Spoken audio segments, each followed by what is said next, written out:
నాయనార్లంటే చాలు అందరికీ గుర్తుకు వచ్చేది పరమశివ భక్తులే. వారి భక్తి అనన్య సామాన్యం. వారు పరమేశ్వరుణ్ణి అత్యంత నమ్మకంతో విశ్వసిస్తారు. వారి జీవితాల గురించి ఒక్కసారి తెలుసుకున్నా, చదువుకున్నా, మననం చేసుకున్నా చాలు మన జీవితం ధన్యమవుతుంది. అలాంటి శివభక్తులలో గొప్పవాడుగా పేరు పొందినవాడు ఇయల్పహ నాయనార్. గొప్ప శివభక్తుడైన ఇయల్పహ నాయనార్ అఖండ కీర్తి పొంది చరిత్రలో నిలిచిపోయాడు. అయితే ఈ ఇయల్పహ నాయనారు గొప్ప శివభక్తుడు. ఈయన శివభక్తులు ఏది అడిగినా లేదనకుండా ఇస్తానని నియమం పెట్టుకొని జీవిస్తున్నాడు. అందువల్ల ఎవరేది అడిగినా ఇయల్పహ నాయనార్ వారికి అది ఖచ్చితంగా ఇచ్చేవాడు. ఈ ఉన్నతమైన ప్రవర్తనతో తోటి వారందరిలో, చుట్టుపక్కల గ్రామాలలో కూడా ఆయనకు గొప్పగా కీర్తి వ్యాపించింది. ఇలా ఉండగా పరమేశ్వరుడు ఇయల్పహ నాయనార్ని పరీక్షించాలని ఒకరోజు బ్రాహ్మణ వేషధారి అయి ఇయల్పహ నాయనార్ ఇంటికి వచ్చి ఆయన ముందు నిలబడ్డాడు. ఆ బ్రాహ్మణుణ్ణి చూడగానే ఇయల్పహుడు అత్యంత పూజ్యభావంతో ఘనంగా స్వాగత సత్కారాలు చేసి లోనికి తీసుకుని వచ్చి, స్వామి, ఏ అవసరంపై నా వద్దకు విచ్చేశారో నాకు సెలవీయండి అని అన్నాడు. అప్పుడు ఆ బ్రాహ్మణుడు, నీవు శివభక్తులు ఏది కోరినా కాదనకుండా మనోపూర్వకంగా ఇస్తావని విన్నాను. అయితే ఇప్పుడు నేను ఏది కోరినా కాదనకుండా ఇచ్చేందుకు నువ్వు సిద్ధంగా ఉన్నావా? నేను అడిగిన దాన్ని నువ్వు తప్పకుండా ఇస్తానని నువ్వు నాకు హామీ ఇస్తే నేను అడుగుతానని ఆ బ్రాహ్మణుడు ఇయల్పహునికి చెప్పాడు. అప్పుడు ఇయల్పహుడు, అయ్యా, నా వద్ద ఉన్నది ఏది మీరు కోరినా అది నీ పరమే అవుతుంది. అయినా నా దగ్గర ఉన్న వస్తువులన్నీ శివభక్తుల సొంతమే. ఈ మాటలన్నీ ఎందుకు? నేనే శివభక్తుని సేవలకు నా జీవితాన్ని అంకితం చేసుకున్నాను. అందువలన మీరు నిర్భయంగా, నిశ్చింతగా అడగండి. తప్పక నేను నాకు తోచింది ఇచ్చుకుంటాను అని ఇయల్పహ నాయనార్ బ్రాహ్మణునితో చెప్పాడు. ఇయల్పహ నాయనార్ బ్రాహ్మణుడు ఏది కోరితే అది ఇస్తానని మాట ఇచ్చిన వెంబడి బ్రాహ్మణోత్తముడు, ఇయల్పహ, నాకు నీ ధర్మపత్నిపై మోజు కలిగింది. ఆమె నాకు కావాలి, ఇస్తావా అని అడిగాడు. ఆ బ్రాహ్మణుని కోరికను విని ఇయల్పహుడు ఏమాత్రం ఆశ్చర్యపడకుండా, అయ్యా, ఇంకా నా వద్ద లేనిది ఏది కోరుకుంటారో అని నేను భయపడ్డాను. ఒకవేళ అదే అడిగితే ఎలా మీ కోరిక తీర్చాలో అని ఎంతో దిగులు పడ్డాను. కానీ మీరు నా వద్ద ఉన్న వస్తువుని మాత్రమే అడిగారు. ఇక నాకు ఏమాత్రం చింత లేదు. నా భాగ్యవశాన మీరు నా వద్ద ఉన్న వస్తువునే కోరుకున్నారు. సందేహం లేకుండా ఇక నుంచి నా భార్య మీదే అని ఇయల్పహ నాయనార్ ఆ బ్రాహ్మణునికి వాగ్దానం చేశాడు. అయితే ఈ వాగ్దానం బ్రాహ్మణునికి ఇచ్చే ముందు గుణవంతురాలు, పతివ్రత శిరోమణి అయిన తన భార్యకు ఈ విషయాన్ని ఇయల్పహ నాయనార్ తెలియజేశాడు. ఆ బ్రాహ్మణుని కోరిక విన్న వెంబడే ఆమె ఒక్క క్షణం నివ్వెరపోయింది. అంతలోనే ఆశ్చర్యం నుండి తేరుకొని ఇదంతా తమ ఇష్టదైవం తనకు పెట్టిన పరీక్షగానే ఆ ఇల్లాలు భావించింది.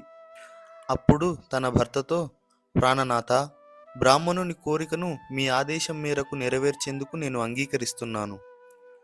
దేహంతో సంబంధం లేకుండా సృష్టిలోని ప్రాణులందరికీ ఆ సర్వేశ్వరుడే యజమాని. అయినా భర్త ఆజ్ఞను శిరసాహ వహించడం కంటే భార్యకు వేరే ధర్మం ఉందా? లేదు కదా. తప్పక నన్ను ఆ విప్రోత్తమునికి అప్పగించండి అని ఇయల్పహ నాయనార్ భార్య ఆయన భర్తతో చెప్తుంది. మీ యొక్క మాటను నెరవేర్చడమే నాకు అసలైన ధర్మం అని తన భర్తకు నమస్కరించింది. ఆ తరువాత ఆ బ్రాహ్మణుడికి కూడా నమస్కరించింది. అప్పుడు ఇయల్పహుడు, బ్రాహ్మణోత్తమ, విన్నారు కదా, నా భార్యను ఇష్టపూర్వకంగా మనస్ఫూర్తిగా మీకు స్వంతం చేస్తున్నాను. స్వీకరించేందుకు మీకేమైనా ఇతర అభ్యంతరాలుంటే నాకు తప్పకుండా తెలియజేయండి. వాటిని కూడా నేను తప్పకుండా నెరవేరుస్తాను అని ఇయల్పహుడు బ్రాహ్మణునితో చెప్పాడు.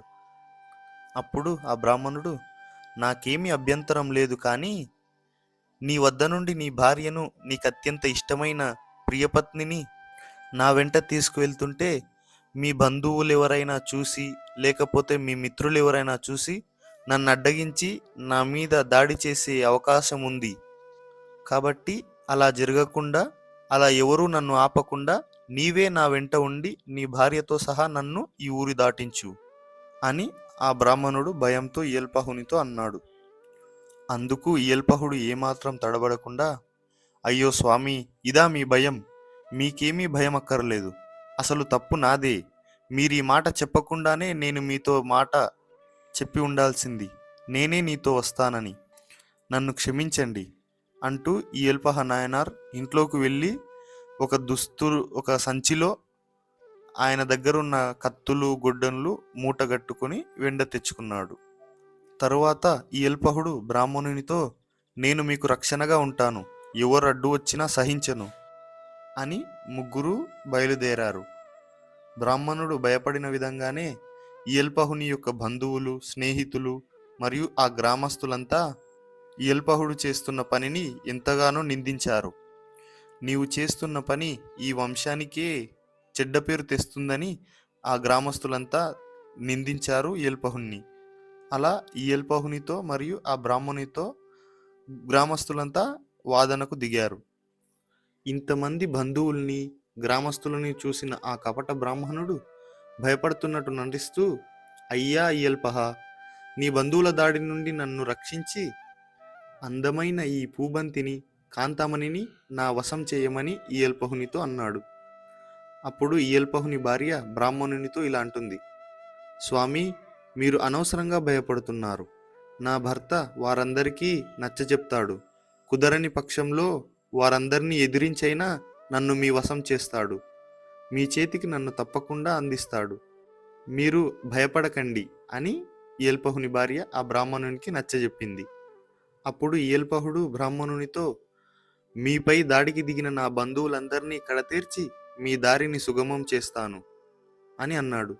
అనడమే తరువాయి తన బంధువులందరినీ నిర్దాక్షిణ్యంగా తనతో తెచ్చుకున్న కత్తితో తలలు నరికేశాడు. వారందరినీ చంపేసిన అనంతరం తన భార్యతో సహా ఆ బ్రాహ్మణుణ్ణి ఒక సురక్షిత స్థలానికి తీసుకువెళ్ళాడు.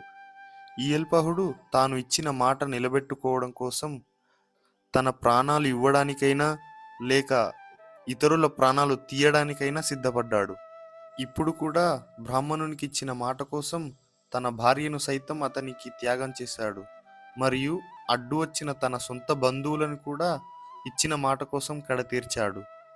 అయితే బ్రాహ్మణుణ్ణి, తన భార్యని ఒక సురక్షితమైన ప్రదేశానికి తీసుకువెళ్ళిన తర్వాత కూడా తన పూర్వపు సహధర్మచారిని, జీవిత భాగస్వామి ఇప్పుడు తనని శాశ్వతంగా వదిలి కపట బ్రాహ్మణునితో వెళ్ళిపోతుందని ఇయల్పహుడు ఏమాత్రం వ్యధ చెందలేడు.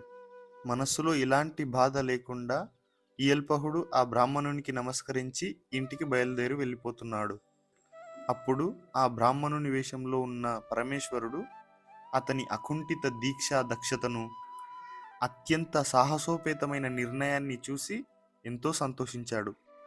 భార్యను తనకు అప్పగించి వెనక్కి తిరిగి చూడకుండా ఇంటికి బయలుదేరి వెళ్తున్న ఇయల్పహుణ్ణి గట్టి కేక వేసి వెనక్కి రమ్మని పిలిచాడు.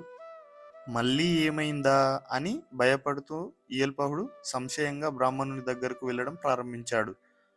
అలా వెళ్తూ ఆ బ్రాహ్మణుని కేసి, తన భార్య కేసి చూశాడు. కానీ ఆ బ్రాహ్మణుడు అక్కడ లేడు. తన భార్య ఒక్కతే ఒంటరిగా నిల్చొని ఉంది. అతను అక్కడికి చేరుకున్నాడు.